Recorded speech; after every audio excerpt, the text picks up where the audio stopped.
Hey, what's up?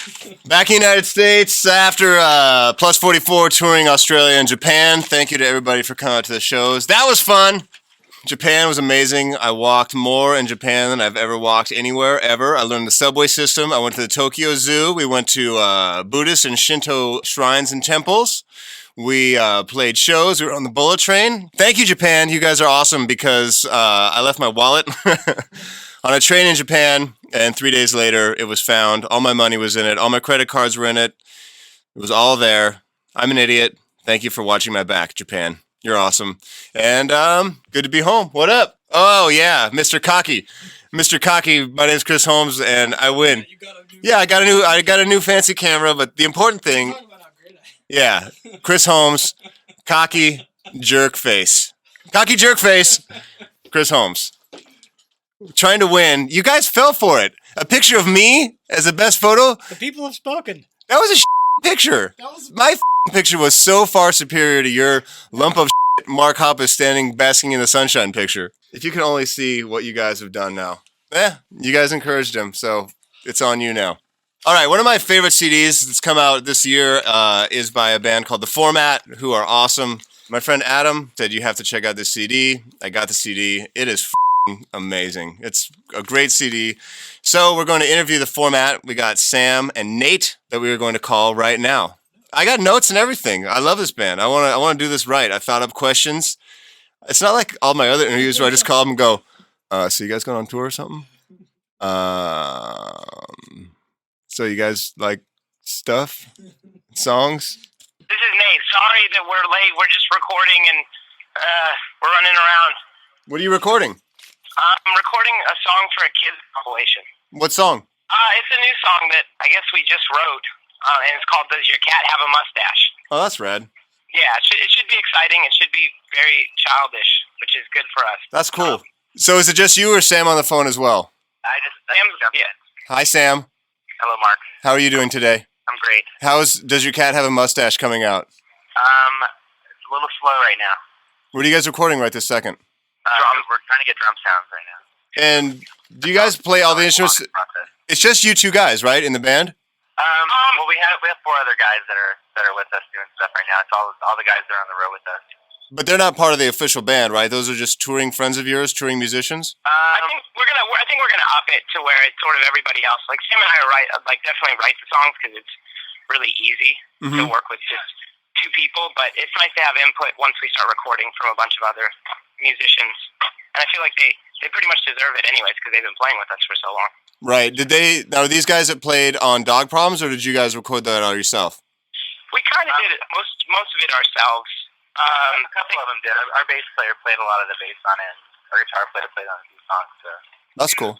I mean, you don't have to throw them under the bus, you know? I mean, we all respect them and we all love them and we're sure that they're great musicians in their own right. Yeah. But you hate them and you exclude them from the record. Why is that? Well, clearly. No, but we only really did it for Dog Problems and the first record because they're donkeys and we had to make them dance a little bit. Yeah, there you go. I like that. So this record you guys released on your own. You guys were on Atlantic on the last record, right? It was Atlantic, wasn't it? Yeah.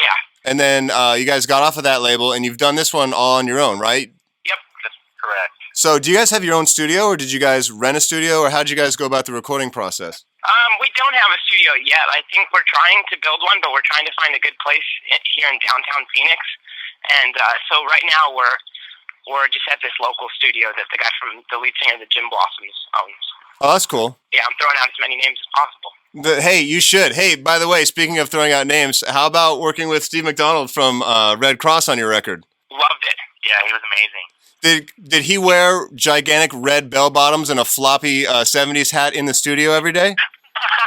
No, but have you seen Spirit of 76? No, I haven't. There's a movie called Spirit of 76 where he was wearing a giant floppy hat and bell bottoms, I believe. I just remember going to see Red Cross when I was in high school and like seeing him at shows around LA and just always having the get up going, and I thought that was really cool. Yeah, I mean, like that's sort of that's definitely his style. He's a very flashy guy. And you guys also work with Roger Joseph Manning Jr. for the orchestration on your stuff, right? This is true, and you're familiar with him too, aren't you? Yeah, he played on a bunch of Blink stuff, and he's a good friend, and he's amazing, obviously. Yeah, he's unbelievable. It was pretty great working with him because we were just huge Jellyfish fan. So.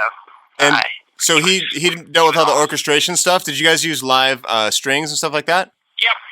Nice. Yeah, he did everything. He like mocked everything up like on this crazy keyboard sounds, and then we just brought in like this huge orchestra, and it was amazing. Like an actual orchestra, like people actually playing instruments, or samples? It was like 14-piece orchestra. Yeah. Wow, that's kick-ass. You know, I really, honestly, I love your guys' record, by the way. It's my favorite record that's been released this year. I think it's amazing, and I definitely feel that kind of 70s vibe throughout a lot of the songs. Yeah, I think so. That was sort of what we were going for, just kind of a dream world type of thing, and obviously we listened to a lot of the Beatles, and we wanted to get a little further into it with things like Van Dyke Parks and Harry Nilsson, a lot of, I guess, not so obscure, but kind of 70s type of pop music.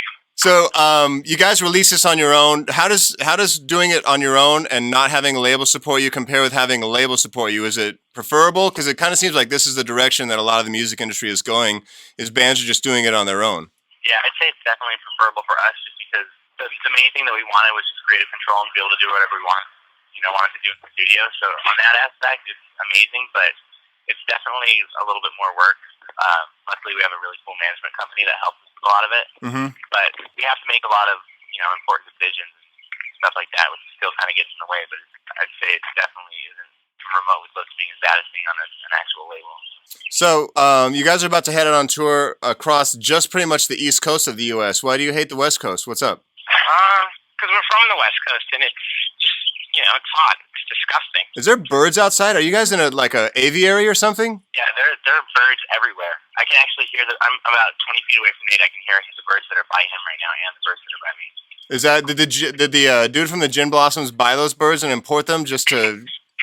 Maybe this is you don't understand. Like this, it's all a magic world that we're in right now, and you should just feel lucky to be a part of it. It sounds like such a wonderland because you're working with Red Cross. Do you hear the loud car right now?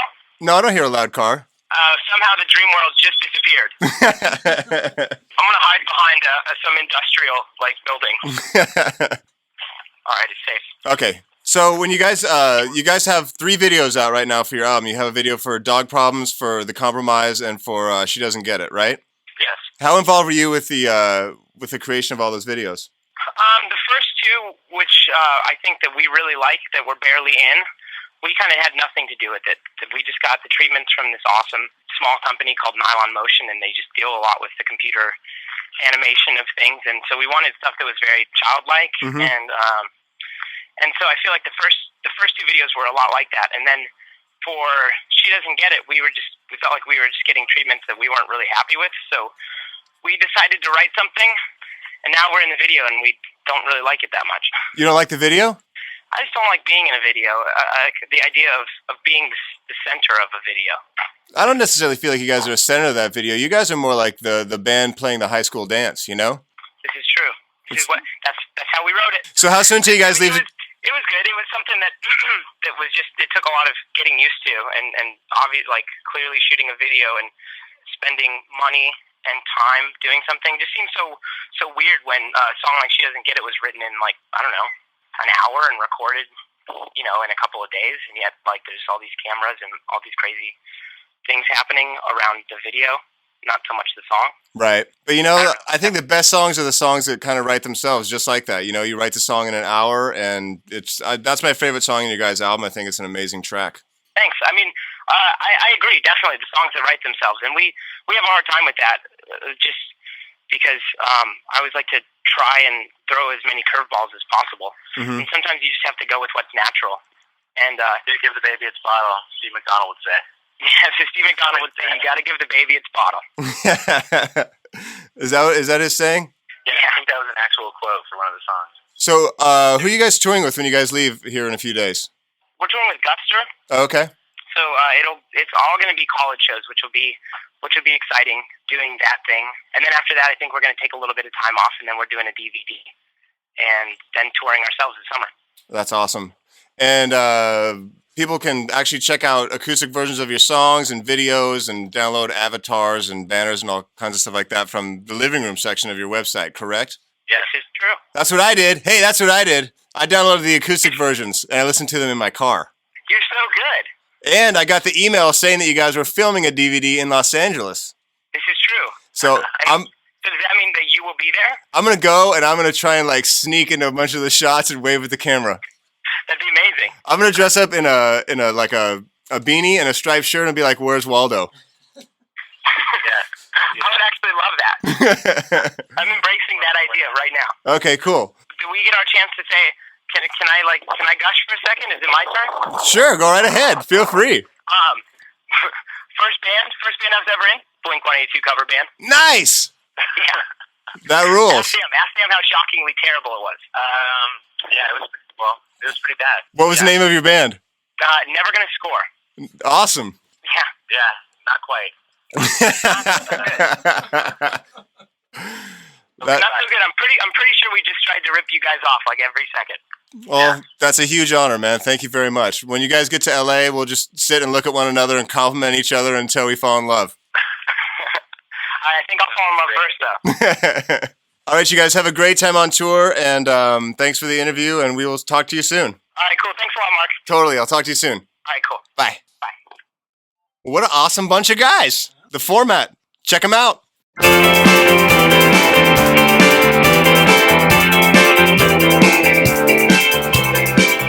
All the girls pose the same for pictures. All the boys got the same girl's hair. Well, I am bored cause I feel much older. Look at me as if I got a reason to stare. But you talk so loud that it calms me down. You're crying, let's make a toast. She says she's leaving on a Sunday. Oh, that leaves me one more night. Should I take you home? I know it's wrong, but I know you're tired. She says she's leaving on a Sunday. I don't care, I need to know where to turn. I tried it once, it never caught on. I was the only one who got burned.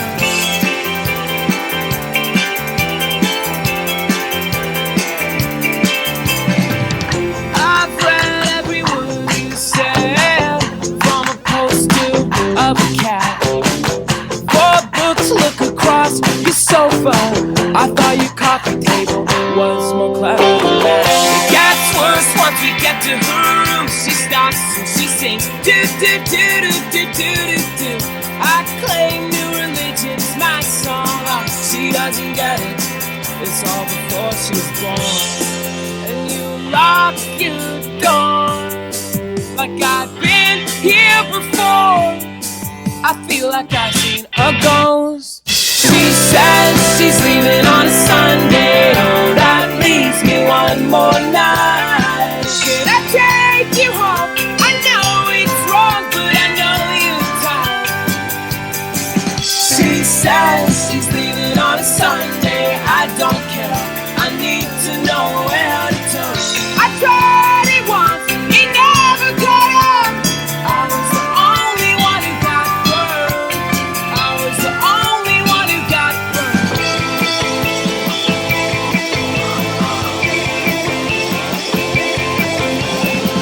Started reading between sheets and I'm inside, and remind you why I don't do this. I fall in love far too quickly. I never want her to forget me when you're gone.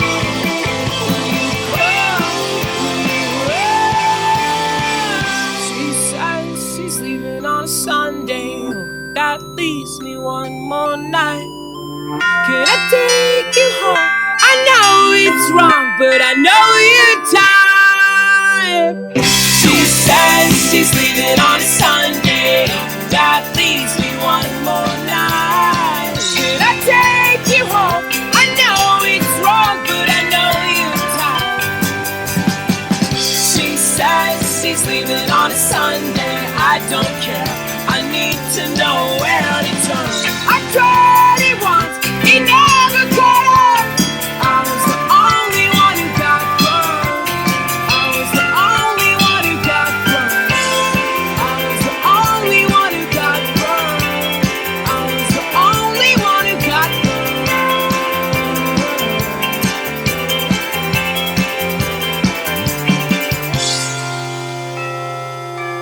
Hey, speaking of awesome, you know what's not awesome at all? Heart attacks! Heart attacks are not awesome. James, come over here, my friend. So, to catch everyone up, we're on tour and we're in Australia. And Monica, the merch lady from the matches, who, by the way, was on this podcast, hits me up and says, hey, I'm really sorry to hear about James. I hope everything's okay. And now, I don't even know that you know Monica, but she's hitting me up in Australia saying, like, I hope everything's okay. Maybe it was Japan. I don't remember where it was Japan. Now, what happened? Step up to the mic and explain to everyone what happened to you. Morning Zoo for life. What happened? We're sitting at the studio working. I'm working with Travis. Mm-hmm. I was just cleaning up the studio and doing the routine. I started getting a sort of weird chest pain type deal, and so naturally I ignored it for a while. I thought that would be the best course of action. And after probably about like 20 minutes, I realized that something kind of wasn't right. Mm-hmm. And once again, I made a really good decision and just hopped in my car and drove myself to the hospital. I go in, they give me a quick EKG. I'm sort of miserable at this point. You know, I'm Pain in the chest? Yeah, chest pain. Well, Numb left arm? It's weird too because you go into an emergency room, and if you have like pain of any sort, they say, well, what is it on a 1 to 10 scale? Mm-hmm. And that's sort of like an arbitrary numbering system. Because like, what is 10? Like, is 10 like getting shot in the face? Mm-hmm. You know, I'm definitely not up on that range. So they do a couple of tests and say I'm not in any real danger. So they kick me back out to the waiting room again, which sort of wasn't cool because when I went back in, they did echocardiogram and chest X-ray, and they found a blood clot, half of which was in my left ventricle, and the other half which was stuck in one of my coronary arteries. Hence the heart attack-like symptoms.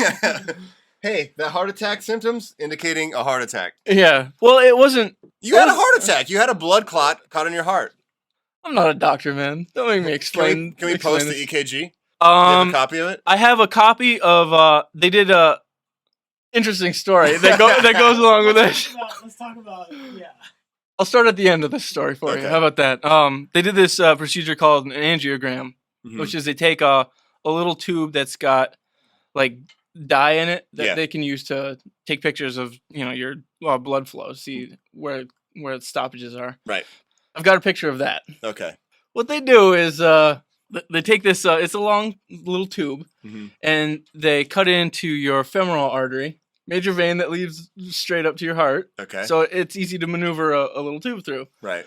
Now your femoral artery, the easiest place to get to it is sort of right where your hip is, on the inside of your thigh. Next to your Right next to your Okay. Did you get a Tell me you didn't get a No, but some dude had to shave my Well, it's procedure. I mean, they have to get in there. Right. Now, the disturbing thing for me, looking back on, at the time, I mean, uncomfortable, yes. Well, uncomfortable for you? What about that dude? Wait, why'd you have to shave your if it's on the side of your leg? That's what I was saying. Man, I want to go to your doctor. That sounds cool. Yeah, not so much. But you're okay. You're okay, right? You're okay. And Basically, I have But, to... but okay, the doctor said you can't drink anymore? There's no more drinking James. in my future. Samson has had his haircut. Yeah. It's like Popeye with no spinach. Yeah. Hey. Hello? Hi. Hang on. What are you doing? Good. How you doing? I'm okay. We're being recorded for the podcast. Oh, great. Maybe you should be talking to me now because I'm a little stressed. You're a little stressed? Yeah. You want to take out your anger on James? He's sitting right here. Hi, Sky. I can't reach him, but I would if I was there. Hi, James. I like how friendly you just sounded, even though you just finished saying you would beat me if you were in my presence. I never want to pent up aggression. Hey, James not only just had a heart attack, but he also had a dude shave his honey. Oh, see, I didn't need to know that sort of information. Why not? Why? Because I don't need an image of your hairless in my head. Oh, man! Oh, and scene. All right, baby, you're not going to talk when I get home tonight. Bye. Bye. Love you. You want to call my mom now and talk to her about your You brought it up. Oh, boy. All right, well, everybody, well, see you later. see you later.